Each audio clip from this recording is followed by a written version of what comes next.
Bom, então essa é a nossa terceira gravação, terceiro vídeo sobre a Operação Pente Fino nas aposentadorias por incapacidade permanente. E nessa agora eu vou tratar de um ponto também específico. Como a gente já cogitou, como a gente já combinou, serão vários vídeos com dicas sobre o que aguardar, como agir, algumas dicas de atuação diante da Operação Pente Fino envolvendo 802 mil aposentadorias por incapacidade permanente, sendo que boa parte delas com certeza será cessada. Tá? Porque, enfim, o governo já projetou, conforme eu trouxe, aliás, na primeira gravação, até o montante já que vai economizar com essa operação, né? Ou seja, é fato que milhares de aposentados terão seu benefício cessado, tá? Sem alarme, sem drama, é fato, assim como acontece nas outras situações. Mas, enfim, o terceiro ponto que eu quero chamar a atenção de vocês diz respeito à origem dessa concessão desse benefício, dessa aposentadoria por incapacidade permanente. Como assim? Quando porventura o benefício tiver sido obtido na via judicial, tá? E aí vai para você que é advogado ou não, tá? Se você não é advogado, se você é a própria parte ou é parente de alguém que se envolverá nessa situação, será convocado, eventualmente terá o benefício potencialmente cancelado, tá? Lembre-se de procurar, se a origem for judicial, procure advogado que inicialmente fez com que o benefício fosse deferido, ou outro da sua confiança, enfim, tá? Porque será necessária a rigor a intervenção judicial novamente para restabelecer esse benefício, ou mesmo, não somente nessa hipótese, mas também para que se analise outras possibilidades de atuação diante da cessação, porque de repente pode ser que o restabelecimento não seja a melhor opção, embora seja uma delas. De repente é melhor, diante da idade que a pessoa já tem, ou do tempo de contribuição, levando em conta, inclusive, nesse sentido, lembremos, mas depois farei um vídeo específico, que o período que se recebe de benefício por incapacidade, ele vai entrar como se a pessoa estivesse trabalhando, como se estivesse contribuindo, mesmo que estivesse ao contrário, recebendo, não estivesse pagando nada. Mas é um ponto pacífico hoje, tanto na via administrativa quanto na via judicial, essa possibilidade de aproveitamento a rigor, tá? Necessitando que após a cessação do benefício a pessoa faça uma única contribuição que seja. Depois que cessar o benefício, no mês seguinte ele paga uma contribuição. Em princípio, a rigor pode ser tanto como segurado obrigatório, como alguém que voltou a trabalhar, ou alguém que não tem condições de voltar a trabalhar e quer ou não tem possibilidade, seja física ou não está encontrando emprego, pode pagar também como segurado facultativo, certo? Mas a regra é que precise intercalar, né? Isso é o que a gente chama de intercalação ou intercalamento de contribuições, para que esse período que a pessoa recebeu de benefício por incapacidade, não importa quanto tempo tenha sido, um mês ou 10 anos ou 15 anos, ele possa ser aproveitado como se a pessoa estivesse contribuindo, tá? Mas enfim, o cerne, o centro dessa gravação é chamar a atenção para essa distinção entre as concessões administrativas e judiciais. Não que, conforme já levantei outrora, o INSS não possa rever tão somente pelo fato de ter origem judicial, o que é possível. Entretanto, agora há pouco, inclusive, hoje, aliás, vocês não vão saber o dia, mas enfim, eu postei duas decisões aí no Instagram em que eu chamo a atenção para esse aspecto. Uma que, em princípio, não seria mais possível o que foi decidido, que seria a acumulação de auxílio-acidente com aposentadoria por tempo de contribuição. Contudo, houve uma decisão judicial lá atrás que reconheceu, de forma errada ou não, houve uma decisão judicial que transitou em julgado. E uma vez formada a coisa julgada, o INSS teve 2 anos para intentar eventual ação rescisória se a ação estivesse tramitando fora do GF. Se não fez isso, já era. Então, uma coisa julgada, o que é errado se torna certo. E isso nós temos que nos atentar. E lógico, só se for uma coisa julgada, no caso que eu estou trazendo, em concessões judiciais. De igual maneira também, em outra decisão, aliás, eu vou postar as duas aqui nos comentários. Em outra, o juiz já delimitou como deveria proceder o INSS em caso de eventual revisão administrativa. Ou seja, ciente de que seria possível, ele disse, olha, tudo bem, pode revisar, contanto que você observe o que foi decidido na via judicial. Inclusive, chama atenção para um aspecto: quando porventura as condições pessoais, sociais forem levadas em consideração na via judicial para a obtenção de uma aposentadoria por incapacidade permanente, o INSS não pode simplesmente desprezar isso na sua revisão administrativa. Ele vai ter que demonstrar, se é que seria possível, que as condições pessoais, sociais dessa pessoa mudou ao longo do tempo, e isso autorizaria então a superação do que foi decidido na via judicial. Logicamente, a idade não tem como voltar atrás. Então, se porventura foi levado em conta a idade dessa pessoa, lógico, com o passar do tempo, ela acabou aumentando a sua idade. Isso deve pesar na hora da análise administrativa, embora deveria, melhor dizendo, porque o INSS não faz. O INSS passa por cima.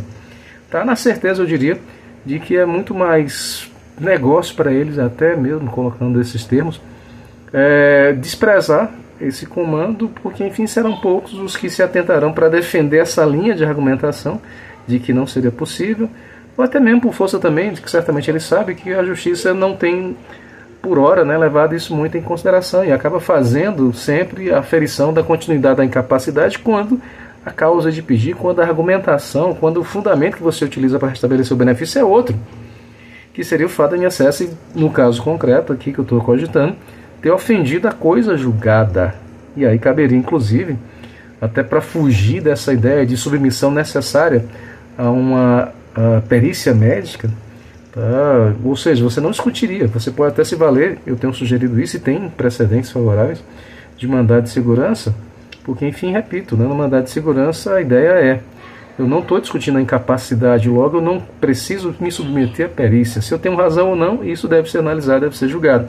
Mas a minha causa de pedir, minha fundamentação é: o INSS está afrontando a coisa julgada reconhecida em juízo, que levou em conta minhas condições pessoais e que ele simplesmente desprezou. E com essa atitude ele assumiu os riscos de ter eventualmente sua decisão cassada, cessada na via judicial, por ofensa à coisa julgada. Então, tratando-se, pois, de matéria exclusivamente de direito, não haveria necessidade de discussão sobre a incapacidade em si, porque o fundamento, repito, a causa de pedir é outra, totalmente diversa.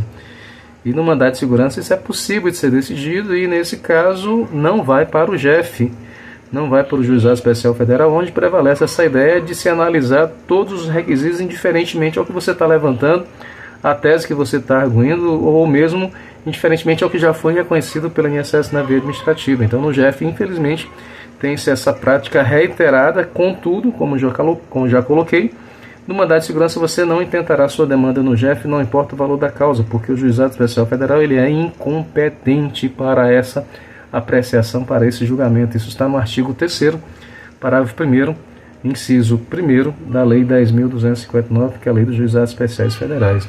Portanto, sim, faz diferença quando a origem é judicial. Atentem-se para o que foi definido e cobrem que o INSS observe isso no momento da revisão, que não acontecerá, mas de todo modo tá, já servirá de subsídio para a sua ação judicial, seja mandado de segurança ou uma ação realmente de restabelecimento no rito ordinário, no procedimento comum ou no JEF, de acordo com a sua opção, de acordo com a realidade a qual você está aí envolto, tá? Mas saibamos, né? Sim, inclusive, de todo modo, né, já que eu falei do JEF, um detalhe. No JEF se tem a ideia de que quando o juiz determina, ou a turma recursal, né, a reabilitação profissional, pode o INSS discordar, né, desconsiderar esse comando com uma condição para que não se configure ofensa à coisa julgada. Que ele, justamente nesses moldes que eu expus agora há pouco, que ele demonstra a superação do que foi reconhecido em juízo, ou seja, deveria o perito administrativo da Perícia Médica Federal pegar a sentença, pegar o acórdão de acordo com o caso, o laudo pericial e comparar naquele momento da sua análise e demonstrar que houve a superação do que foi reconhecido em juízo, o que ele não faz.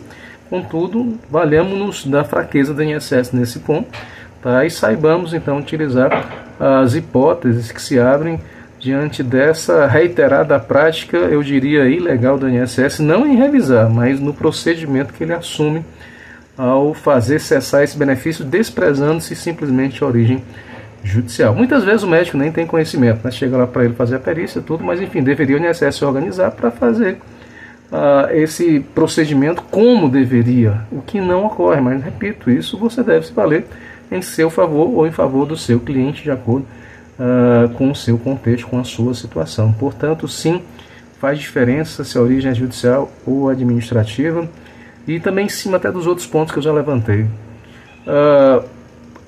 Já agora, tratando de concessão judicial, tá? Não cabe ao INSS, nessas revisões, querer avaliar eventual atendimento à carência, a qualidade de segurado, o reingresso, se a origem foi judicial e transitou em julgado. E agora já não estou me referindo mais à incapacidade em si. Tá? E também aqui o óbice já é outro, já não é o prazo decadencial que eu levantei lá no primeiro vídeo, né? Aqui a questão já é a coisa julgada, ou seja, percebam que há várias estratégias para serem adotadas desde que você esteja ciente dessas hipóteses, e essa é a nossa proposta aqui. Certo? Então encerro aqui esse vídeo na ideia de fazer breves vídeos, embora muito mais longos do que eu consigo fazer no Instagram. Tá? E aqui certamente é um ambiente mais apropriado. Virá certamente, ou melhor, virão outros, tá?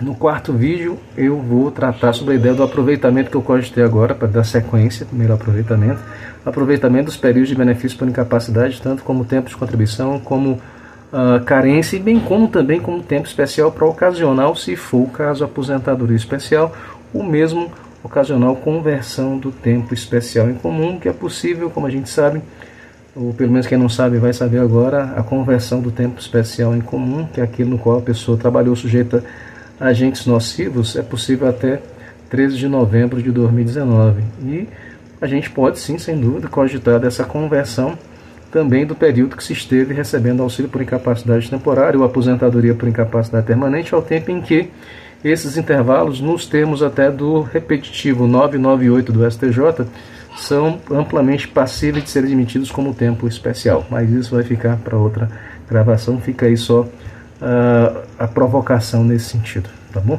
Obrigado pela companhia, forte abraço, até o próximo vídeo.